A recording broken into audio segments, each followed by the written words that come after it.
വീഡിയോയിലേക്ക് എല്ലാവർക്കും ഒരിക്കൽ കൂടി സ്വാഗതം. ജൂനിയർ ഇൻസ്ട്രക്ടർ വെൽഡറുടെ പരീക്ഷ 25/11/2025 നടന്നു അല്ലേ? അപ്പോൾ അതിന്റെ പരീക്ഷയിൽ പങ്കെടുത്ത ധാരാളം ഉദ്യോഗാർത്ഥികൾ എന്നെ വിളിക്കുകയുണ്ടായി. അവരെല്ലാം അവരുടെ പരീക്ഷയെ സംബന്ധിച്ചുള്ള അഭിപ്രായങ്ങളും എല്ലാം തന്നെ പറയുകയുണ്ടായിട്ടുണ്ടായിരുന്നു. അപ്പോൾ അതനുസരിച്ച് പല ഉദ്യോഗാർത്ഥികളും എന്നോട് ചോദിച്ചു, ഇതിന്റെ കട്ട് ഓഫ് മാർക്ക് എങ്ങനെയാണ് വരുന്നത്, പരീക്ഷാ വിശകലനത്തെ സംബന്ധിച്ച് ഒരു ക്ലാസ് ചെയ്യാമോ, അതുപോലെ തന്നെ ഇതിന്റെ ഷോർട്ട് ലിസ്റ്റ് എന്നാണ് വരുന്നത്, ഇങ്ങനെയുള്ള ധാരാളം കാര്യങ്ങളെക്കുറിച്ചെല്ലാം തന്നെ ഉദ്യോഗാർത്ഥികൾ എന്നോട് ചോദിക്കുകയുണ്ടായി. അപ്പോൾ അതിനെക്കുറിച്ച് വിശദമായ ഒരു ക്ലാസ് നമുക്ക് ഇന്നത്തെ ദിവസം ഞാൻ നിങ്ങളിലേക്ക് എത്തിക്കുന്നതാണ്. അപ്പോൾ ജൂനിയർ ഇൻസ്ട്രക്ടർ വെൽഡർ തസ്തികയുടെ പരീക്ഷ 25/11/2025 നടന്നു. അപ്പോൾ പരീക്ഷയെ സംബന്ധിച്ച് പൊതുവെ ഉദ്യോഗാർത്ഥികളെല്ലാം തന്നെ ഈ വെൽഡറുടെ കഴിഞ്ഞ നടന്ന പരീക്ഷയെ അപേക്ഷിച്ച് അത്രയധികം എളുപ്പമുള്ള പരീക്ഷ ആയിരുന്നില്ല എന്നുള്ളതാണ് പൊതുവെയുള്ള അഭിപ്രായം. കാരണം സ്റ്റേറ്റ്മെന്റ് ക്വസ്റ്റ്യൻസ് ഏകദേശം 9ഓളം സ്റ്റേറ്റ്മെന്റ് ക്വസ്റ്റ്യൻസ് വന്നത് വളരെ പ്രയാസമുള്ള ചോദ്യങ്ങളായിരുന്നു. അതുപോലെ തന്നെ നല്ല നിലവാരമുള്ള ചോദ്യങ്ങളാണ് ഈ പരീക്ഷയ്ക്ക് വന്നത്. അതുകൊണ്ട് തന്നെ ഉദ്യോഗാർത്ഥികൾക്ക് അത്ര എളുപ്പമെന്ന് പറയത്തില്ല, എങ്കിൽ പോലും മീഡിയം ലെവലിലേക്കാളും മുകളിലുള്ള പരീക്ഷയായിരുന്നു ഇന്നലത്തെ പരീക്ഷ 25/11 നടന്ന പരീക്ഷ എന്ന് നമുക്ക് വിലയിരുത്താം. പല ഉദ്യോഗാർത്ഥികളും നല്ല മാർക്ക് സ്കോർ ചെയ്ത ധാരാളം ഉദ്യോഗാർത്ഥികൾ എന്നെ വിളിക്കുകയുണ്ടായി. അപ്പോൾ ഓരോ പരീക്ഷയും കഴിയുമ്പോഴും ഇതിൻ്റെ ഒഴിവുകളെ സംബന്ധിച്ചുള്ള കാര്യങ്ങൾ എങ്ങനെയാകും എന്നതിനെക്കുറിച്ച് പല ഉദ്യോഗാർത്ഥികൾക്കും ആകാംക്ഷയാണ്.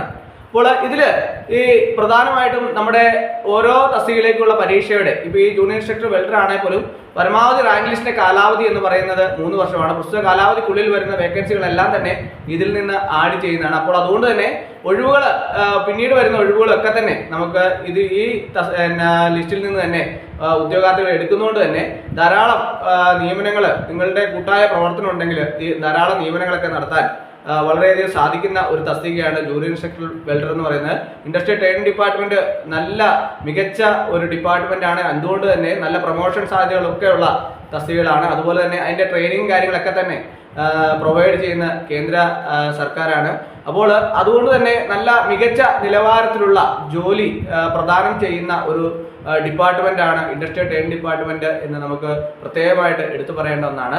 അപ്പോൾ ഈ ജൂനിയർ ഇൻസ്ട്രക്ടർ വെൽഡറിന്റെ പരീക്ഷയിലെ കട്ട് ഓഫ് മാർക്കിനെ സംബന്ധിച്ച് കഴിഞ്ഞ കട്ട് ഓഫ് മാർക്ക് ഒക്കെ തന്നെ 75 മുകളിലും 80 മുകളിലൊക്കെ കട്ട് ഓഫ് മാർക്ക് വന്ന തസ്തികയാണ് ഈ ജൂനിയർ ഇൻസ്ട്രക്ടർ വെൽഡർ എന്ന് പറയുന്നത്.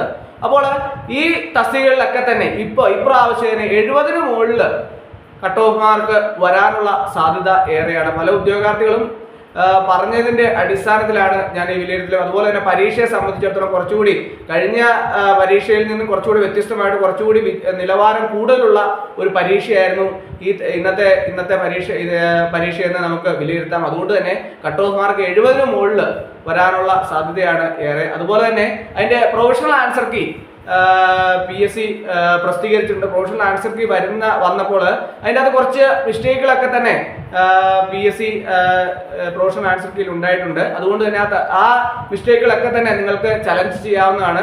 ചിലതിനകത്ത് ആൻസർ ഇല്ലാത്ത ക്വസ്റ്റ്യൻസ് ഉണ്ട്. അതുപോലെ തന്നെ തെറ്റായ ആൻസർ കൊടുത്തിട്ടുള്ള പ്രൊഫഷണൽ ആൻസർ കീയിലുണ്ട്. അങ്ങനെ എല്ലാം തന്നെ കൃത്യമായിട്ട് തന്നെ നിങ്ങൾ ഓരോന്നും എടുത്ത് പ്രത്യേകമായിട്ട് ഓരോ ക്വസ്റ്റ്യൻസും നിങ്ങൾക്ക് ചലഞ്ച് ചെയ്യാം. അങ്ങനെയാകുമ്പോൾ അത് ഫൈനൽ കീ വരുമ്പോൾ അതിൽ മാറ്റങ്ങളൊക്കെ വരുത്തി PSC പ്രസിദ്ധീകരിക്കുന്നതാണ്. അപ്പോൾ അതിനു വേണ്ടിയിട്ടും എല്ലാവരും തയ്യാറെടുക്കേണ്ടതാണ്. കൂടാതെ ഇനി ഇതിന്റെ ഷോർട്ട് ലിസ്റ്റിനെ സംബന്ധിച്ച് നമുക്ക് നോക്കാം.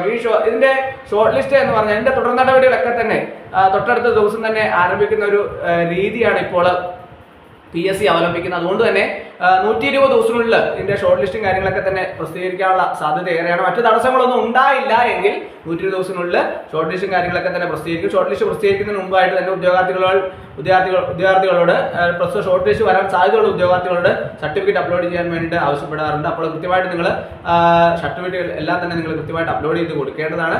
അപ്പോൾ ഈ തസ്തികയിലേക്കുള്ള പരീക്ഷ നടന്ന ഇന്നത്തെ പരീക്ഷ വളരെ മീഡിയം ലെവലിനേക്കാളും കുറെ കൂടി എളുപ്പമുള്ള പരീക്ഷയായിരുന്നു എന്നുള്ളതാണ് പൊതുവെ അഭിപ്രായം. എന്നാൽ നല്ല എളുപ്പമല്ല എങ്കിൽ പോലും അതിനേക്കാളൊക്കെ കുറച്ചുകൂടി കഴിഞ്ഞ പരീക്ഷയെ വെച്ച് കുറച്ചുകൂടി പ്രയാസമായിരുന്നു. എന്നാൽ മീഡിയം ലെവലിനേക്കാളും മുകളിലുള്ള പരീക്ഷയായിരുന്നു എന്നാണ് പൊതുവെയുള്ള വിലയിരുത്തൽ. അപ്പോൾ എല്ലാവർക്കും റാങ്ക് ലിസ്റ്റിൽ എത്താനും അതുപോലെ തന്നെ നല്ല മാർക്ക് സ്കോർ ചെയ്യാനും അതുപോലെ തന്നെ ജോലി കിട്ടാനൊക്കെ സാധിക്കട്ടെ എന്ന് ആശംസിക്കുന്നപ്പോൾ ഒരിക്കൽ കൂടി നന്ദി പറഞ്ഞു നിർത്തട്ടെ. നന്ദി, നമസ്കാരം.